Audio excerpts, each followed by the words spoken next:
My sister scheduled her boyfriend's surprise party on my wedding day, and my parents chose to attend it instead. Now they want me to have my wedding again after learning I'm getting all of my aunt and uncle's inheritance.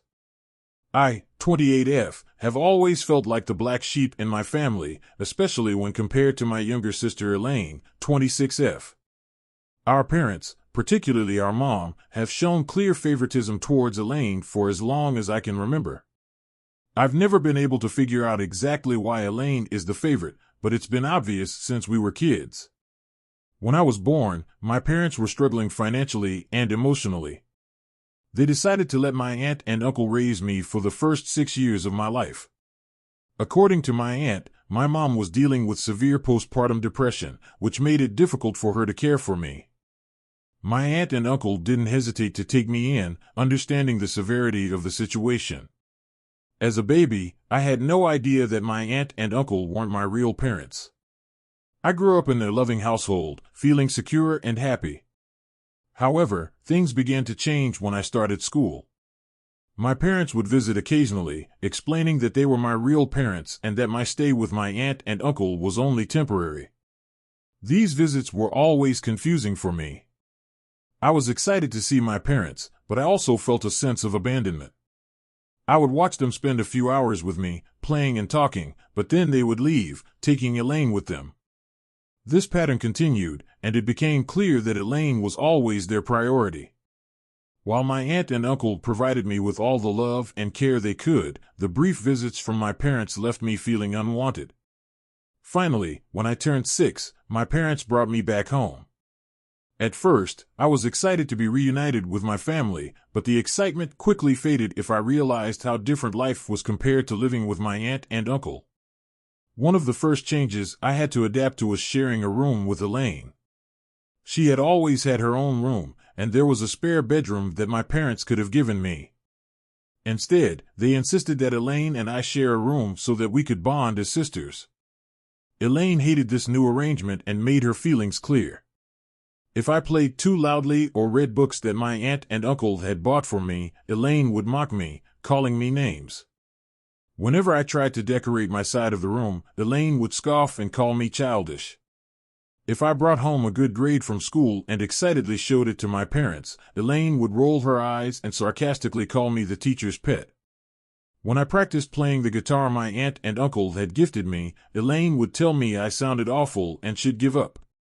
Even small things like how I organized my toys or the way I talked about my day became reasons for Elaine to ridicule me. With time, I realized that the things I enjoyed doing became points of contention. The warmth and acceptance I had felt at my aunt and uncle's home was replaced with a constant sense of tension and conflict. Elaine had a problem with everything I did, and it made me self-conscious.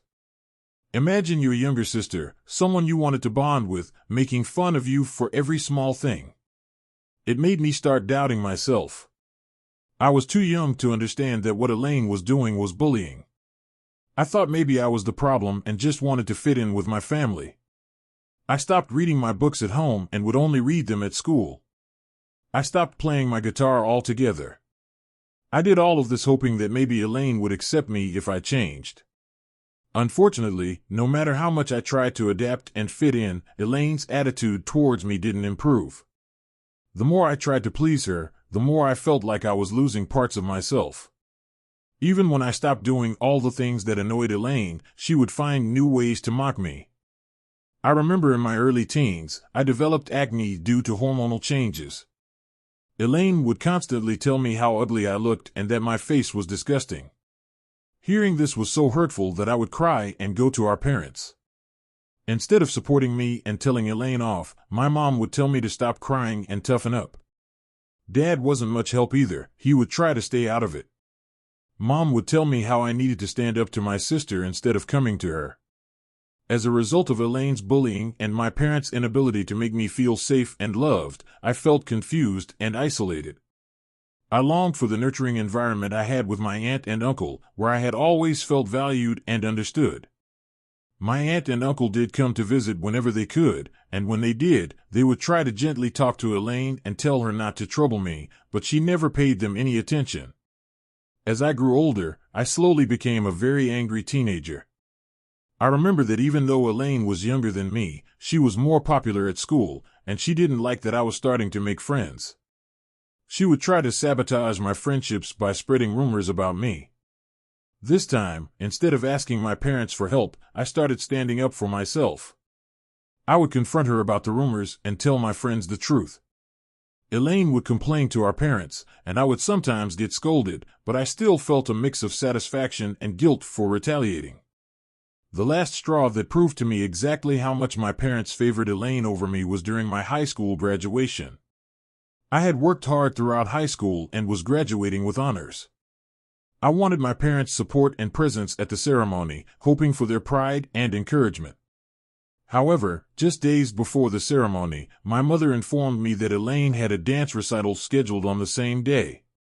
Despite my graduation and her recital being hours apart, Elaine wanted my parents to attend her full dress rehearsal, and according to my mother, she needed them more. My mother assured me that my dad would be there to support me. Though disappointed, I resigned myself to the idea that at least one parent would be there for me. On the day of the ceremony, I was shocked when even my dad didn't show up. Apparently, my mom had called him urgently, saying Elaine was having a panic attack before her rehearsal and needed him there to calm her down. Dad chose to rush to Elaine's side instead of coming to my graduation. When I walked up to receive my diploma, I remember seeing no familiar face in the audience cheering me on. I felt nothing but a profound sense of loneliness and abandonment. Later, when I returned home, both my parents and Elaine were absent. I called them only to learn that they were still with Elaine, celebrating her successful rehearsal. Hours passed before they returned, jubilant and celebrating Elaine's performance. They hugged her tightly and praised her accomplishments as if it were the most significant event of the year. I couldn't shake the jealousy and hurt I felt at that moment. My parents didn't even apologize to me for missing my graduation.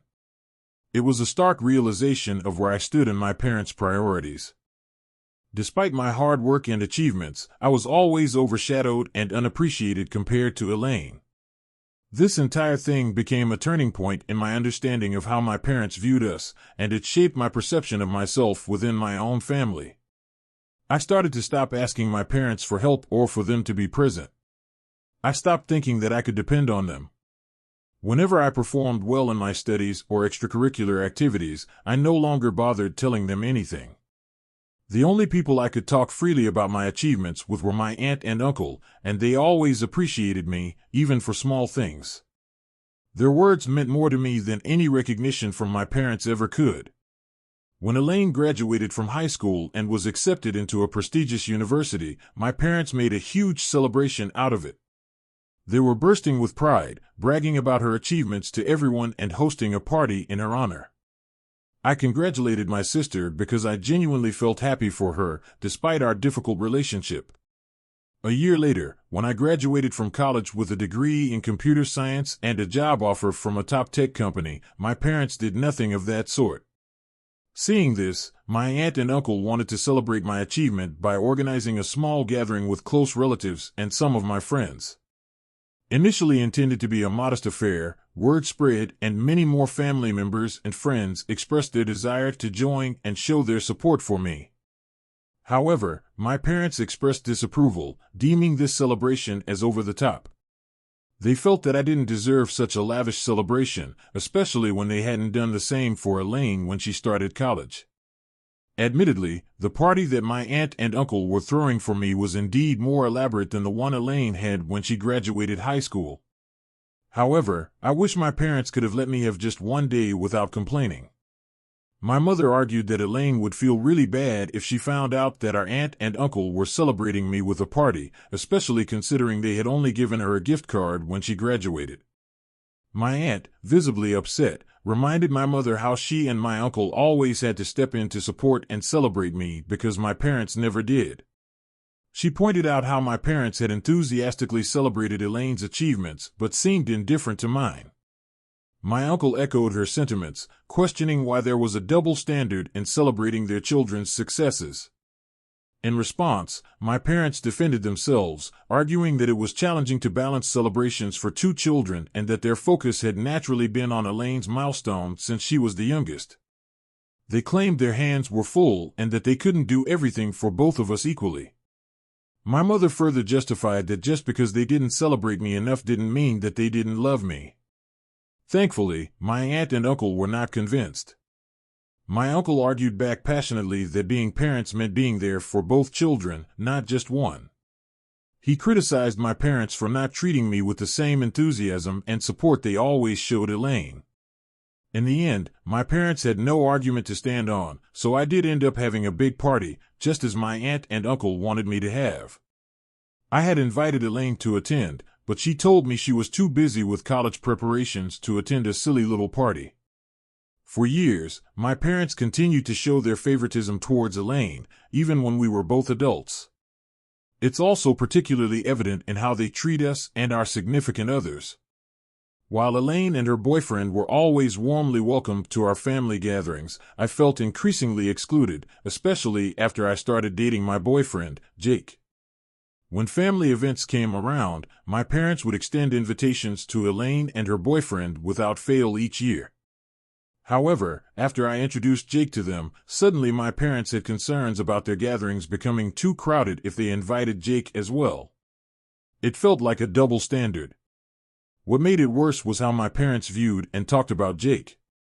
Despite his impressive academic achievements and successful career as a software engineer, they would find reasons to criticize him. Meanwhile, Elaine's boyfriend, who had dropped out of college and was still trying to figure out his career path, was never questioned or judged in the same way. My mother's comments were particularly hurtful. She once openly expressed to me how she would have preferred me finding a more family-oriented guy instead of someone like Jake, who was so career-driven. She even suggested that Jake would not be a good father to my future children. Despite her remarks, I continued my relationship because I believed in Jake and our future together. I even started declining invitations to family dinners and annual holiday events to avoid giving my parents any reason to criticize Jake. I don't believe my absence had much of an impact on them. Now, coming to the main reason why I'm posting on Reddit today. 6 months ago, Jake proposed to me, and I said yes. I had no doubts in my mind that he was the one for me. This man has given me so much love and support over the years, I can't even imagine my life without him. When I informed my parents about the engagement out of courtesy, wanting them to hear the news from me rather than from someone else, I was met with mixed reactions. My dad seemed genuinely happy for me and congratulated me, while my mom remained silent. Later, my mother texted me to express her disappointment. She said she was disappointed that I had not listened to her and had gone ahead with the engagement to Jake. She claimed that as a woman, she knew other women better and felt Jake would not be a good fit for our family. I was taken aback and told her to stop, as I was tired of her constantly bringing down my relationship. I asked her if she had any legitimate reason for her dislike of Jake or if it was just unfounded prejudice. This is when my mom retorted, saying that Jake constantly challenged her opinions, unlike Elaine's boyfriend. This statement left me speechless. It was true that Jake isn't someone who lets other people walk all over him. In the past, whenever my mother had tried to subtly mock his career choice or his views, Jake has never let it slide. This is one of the things I admire about Jake, he stands up for himself. He's aware of our family's history and unlike me, he doesn't hesitate to assert himself with my mother. However, Jake has never been outright disrespectful, his responses are typically polite but firm.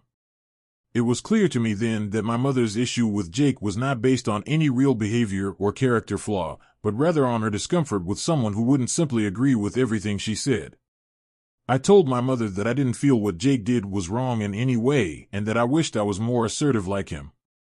My mother retorted that Jake was a bad influence and that he was changing me too much. I paid little attention to my mother's criticisms and continued enthusiastically planning my wedding with Jake.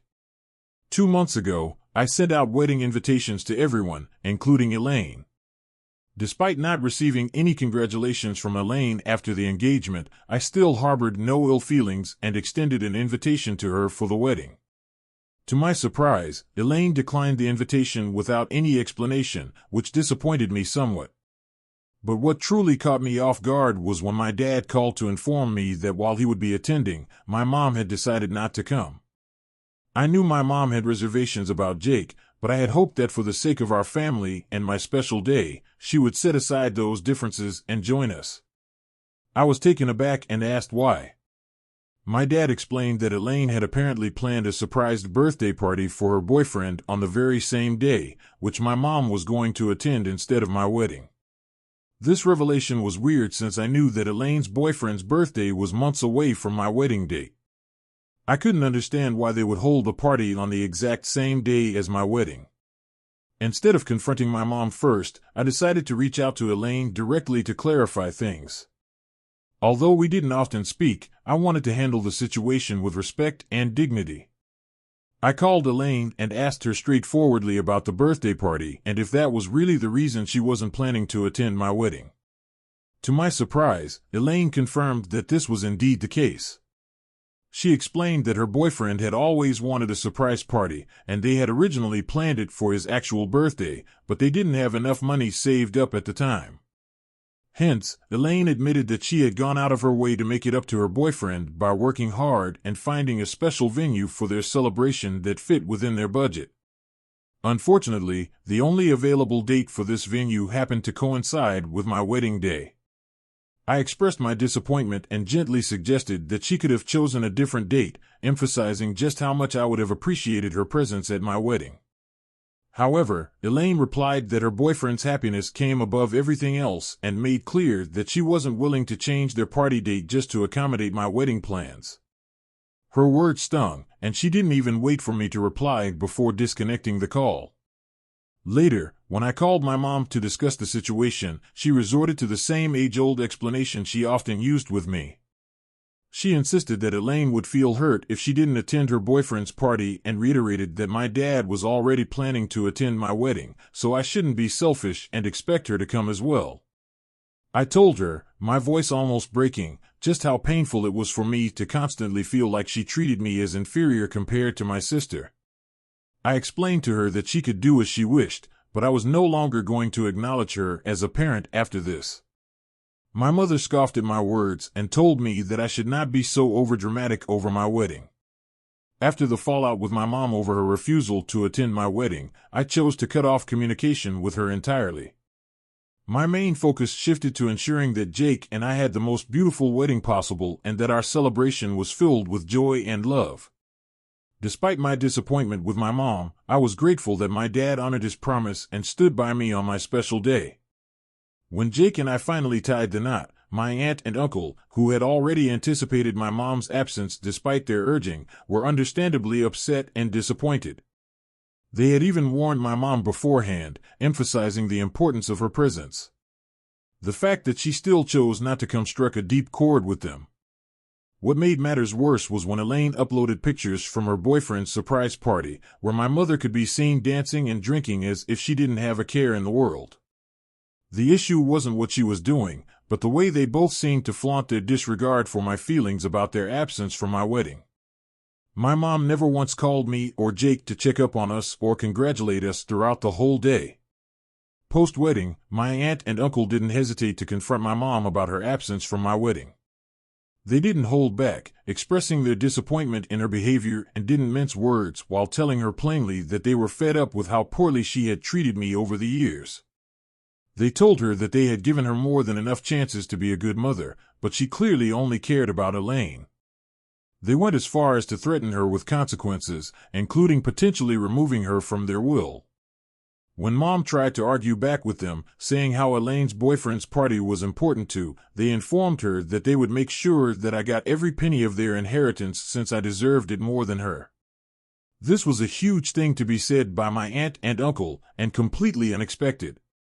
My mom, who had been struggling to justify her absence at my wedding until then, found herself in a tough spot after hearing this. After her confrontation with my aunt and uncle, she called me, pleading for forgiveness. Mom expressed disbelief at how missing my wedding had escalated into such a fiasco. During our brief talk, she lamented how unfair it would be if I received my aunt and uncle's inheritance instead of her. She urged me to persuade them not to proceed with any decisions related to their estate. Clearly, she was more concerned about inheriting money than fixing our strained relationship. Hence, I didn't engage in much conversation with her as I was on my honeymoon and wanted to preserve my mood.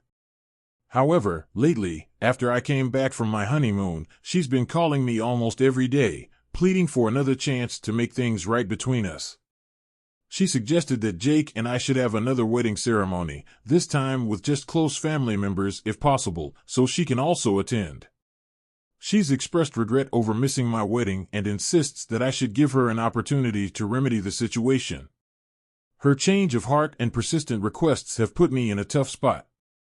On one hand, I understand her desire to make amends, but on the other, it's hard to ignore the hurt caused by her absence and the deeper issues it represents. I don't want to plan another wedding just for her to attend. Also, out of nowhere, Elaine sent me a text saying how I should not have involved our aunt and uncle in our private matters and that Mom is really afraid of losing her inheritance. She said for the sake of Mom, I should stage another wedding just to restore the peace within our family. If I don't give in to the demands of my mom and Elaine to have another wedding? Update 1. It's been about 3 weeks since my last post and a lot has happened. I want to thank everyone for their supportive comments and advice. Your words really helped me gain perspective on my situation. First, I talked to Jake about the whole situation. He was understandably upset about how my family had treated us, especially on our wedding day. He agreed that having another wedding would be unnecessary and potentially harmful to our emotional well-being. Jake believes I should stand up to my mom and tell her that she had her chance to attend our original wedding, but she chose not to, so now she has to deal with the consequences of her actions. I decided to take Jake's advice and the advice of many commenters. I called my mom and had a long, honest conversation with her. I told her that I appreciated her apology, but I wasn't willing to have another wedding ceremony just to appease her. I explained that her absence at my wedding was just the tip of the iceberg. It was a culmination of years of favoritism and neglect. My mom tried to defend herself, saying she always loved me but found it difficult to connect with me after I lived with my aunt and uncle for so long. She claimed that she felt like she didn't know how to be a mother to me, and that's why she gravitated towards Elaine. I told her that while I could understand her struggle, it didn't excuse her behavior over the years. I also addressed the inheritance issue.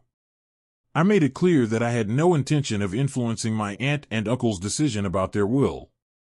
I told her that their choice was their own, and if she wanted to change their minds, she needed to speak to them directly and work on repairing her relationship with them. The conversation ended with my mom in tears, begging me to reconsider. I stood my ground and told her that while I was open to working on our relationship in the future, I needed time and space to heal. I also made it clear that any reconciliation would need to include acknowledgement of past hurts and a genuine effort to change. After my conversation with my mom, I received an unexpected call from Elaine. To my surprise, she wanted to meet up and talk. Curious about what she had to say, I agreed to meet her at a local cafe. When we met, Elaine seemed nervous and uncomfortable. She started by apologizing for missing my wedding and for her behavior over the years. She admitted that she had always been jealous of the close relationship I had with our aunt and uncle and that she felt like she had to compete for our parents' attention. Elaine then dropped the bombshell. She revealed that she and her boyfriend had broken up shortly after his surprise party. Apparently, the stress of planning the party and the guilt of missing my wedding had put a strain on their relationship. She confessed that she regretted prioritizing the party over my wedding and that she wished she could turn back time. I was shocked by Elaine's confession and honesty. For the first time in years, I saw vulnerability in my sister. We ended up talking for hours, sharing our perspectives on our childhood and our relationship with our parents. Elaine admitted that she had often felt pressured by our mom to be perfect and that she resented me for seemingly having an escape with our aunt and uncle. While this conversation didn't erase years of hurt, it felt like a step in the right direction. Elaine and I agreed to work on our relationship and to be more open and honest with each other in the future. However, just as things seemed to be looking up with Elaine, I received some troubling news from my aunt and uncle. They called to inform me that my mom had shown up at their house, demanding to know why they were planning to leave their inheritance to me. Apparently, she had accused them of trying to buy my love and loyalty with money. My aunt and uncle were upset by my mom's behavior and accusations. They reassured me that their decision about their will was based on their love for me and their disapproval of how my parents had treated me over the years. They also mentioned that my mom had threatened to contest the will if they went through with their plan. This situation has created a new layer of tension in the family. I feel guilty that my aunt and uncle are facing such stress because of me, even though I know it's not really my fault. I'm also worried about how this might affect my budding reconciliation with Elaine. Jake has been incredibly supportive throughout all of this. He suggested that we take a short trip away to clear our heads and get some perspective on the situation. I'm considering taking him up on this offer. I'm at a loss for what to do next. Should I try to mediate between my mom and my aunt and uncle? Should I stay out of it entirely? How do I navigate my new relationship with Elaine in light of all this drama? Any advice would be greatly appreciated. Update 2: It's been about 2 months since my last update, and the situation has taken some unexpected turns. I want to thank everyone again for their support and advice. Your insights have been invaluable during this challenging time. After much consideration, Jake and I decided to take that short trip he suggested. We spent a week at a quiet beach resort, away from all the family drama. It was exactly what we needed: time to relax, reconnect, and gain some perspective on everything that had happened. During our trip, I received a call from my dad. He rarely reaches out independently, so I knew something significant must have happened. Dad informed me that Mom had suffered a minor heart attack. She was stable and recovering in the hospital, but the doctors advised her to avoid stress. Despite my complicated feelings towards my mom, I felt worried and guilty. Jake and I cut our trip short and returned home immediately. When we arrived at the hospital, we found Elaine already there, looking exhausted and worried. To my surprise, my aunt and uncle were also present. They explained that despite their recent conflicts with Mom, they couldn't stay away when they heard about her health scare. Their presence seemed to have a calming effect on everyone. When I entered Mom's hospital room, I was struck by how small and vulnerable she looked. Her eyes filled with tears when she saw me, and she reached out to hold my hand. For the first time in years, I saw genuine remorse in her eyes. Mom began to speak, her voice weak but determined. She apologized for her behavior over the years, admitting that she had let her insecurities and fears drive a wedge between us. She confessed that she had always felt inadequate as a mother, especially after giving me to my aunt and uncle for those early years. Instead of working to overcome those feelings, she had channeled her energy into Elaine, creating an unhealthy dynamic in our family. What she said next shocked me. Mom revealed that she had been seeing a therapist for the past month, trying to work through her issues and understand why she had treated me the way she did. She said that her heart attack had been a wake-up call, making her realize that she needed to make things right before it was too late. Elaine, who had been listening silently, suddenly burst into tears. She apologized for her role in the family dysfunction, admitting that she had often taken advantage of Mom's favoritism instead of standing up for me. She expressed regret for missing my wedding and for not being a better sister over the years. As we talked, years of pent-up emotions came pouring out. There were tears, accusations, and painful truths shared. But for the first time, it felt like we were all truly listening to each other. In the midst of this emotional conversation, my aunt and uncle joined us.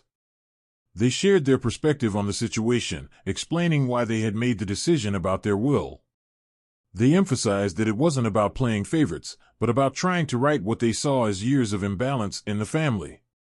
To everyone's surprise, Mom asked my aunt and uncle to keep their original plan for the will. She said that she now understood why they had made the decision and that she no longer wanted to contest it. She acknowledged that her behavior had been driven by fear and greed rather than love and concern for me. This conversation marked a turning point in our family dynamics. While it didn't erase years of hurt and resentment overnight, it opened the door for honest communication and healing. We all agreed to attend family therapy sessions to work through our issues and learn healthier ways of relating to each other. As for Jake and me, we're cautiously optimistic about these developments. We've decided to maintain healthy boundaries with my family while giving them a chance to prove that they're serious about change. Jake has been incredibly supportive throughout this process, reminding me that it's okay to protect myself emotionally while also being open to reconciliation. I know we have a long road ahead of us, but for the first time in years, I feel hopeful about my relationship with my family. It's a strange mix of emotions, relief, anxiety, hope, and lingering hurt. But I'm committed to working through these feelings and giving my family a chance to make things right. Thank you all for your support and advice throughout this journey. Your words have given me strength and clarity during some of the most challenging moments. I'll keep you updated on how things progress. Update 3. It's been 6 months since my last update, and I wanted to share how things have evolved in my family. The family therapy sessions we agreed to attend have been challenging but incredibly beneficial. We've had moments of breakthrough and setbacks, but overall, I can see a positive change in our family dynamics. My mom has continued with her individual therapy alongside our family sessions. She's made significant progress in understanding her past behaviors and working on changing them. There have been difficult conversations where she's had to confront the pain she caused me over the years, but she's shown a genuine commitment to making amends. Elaine and I have been working on rebuilding our sisterly bond. We've started having regular sister dates where we catch up and share our lives with each other. It's been nice to discover the person my sister has become without the cloud of resentment and competition hanging over us. My dad, who had always been somewhat passive in family conflicts, has also stepped up. He's acknowledged his role in enabling the dysfunction in our family and has been actively working on being more present and supportive. As for my aunt and uncle, they've been incredibly supportive throughout this process. They've participated in some of our family therapy sessions, helping to provide context and perspective on our family history. They've also maintained their decision about their will, but it's no longer a point of contention in the family. Jake has been my rock through all of this. He's been patient and understanding, offering support when I need it and space when things get overwhelming. His presence has been a constant reminder of the healthy, loving relationship I deserve. One of the most significant developments came last month when my mom approached Jake and me with an idea. She suggested that we renew our vows on our first wedding anniversary with a small ceremony including our immediate family and closest friends. Unlike her previous suggestion of a second wedding, this felt genuine and not driven by guilt or ulterior motives. After discussing it thoroughly, Jake and I agreed. We saw it as an opportunity to celebrate our love and the progress our family has made. The ceremony was intimate and beautiful, filled with emotion and sincerity. Seeing my mom, dad, and Elaine there, genuinely happy for us, was a moment I'll cherish forever. I won't pretend that everything is perfect now. We still have our moments of tension and old habits sometimes resurface. But the difference is that now we have the tools and the willingness to address these issues head-on. I've learned that healing family relationships is a long, ongoing process. It requires patience, forgiveness, and a commitment from all parties involved. While I'm cautiously optimistic about the future of my family relationships, I'm also proud of the boundaries I've maintained and the personal growth I've achieved through this journey. Thank you all for your support and advice throughout this challenging time. Your words have been a source of strength and clarity. While our family story is still being written, I feel hopeful about the chapters to come.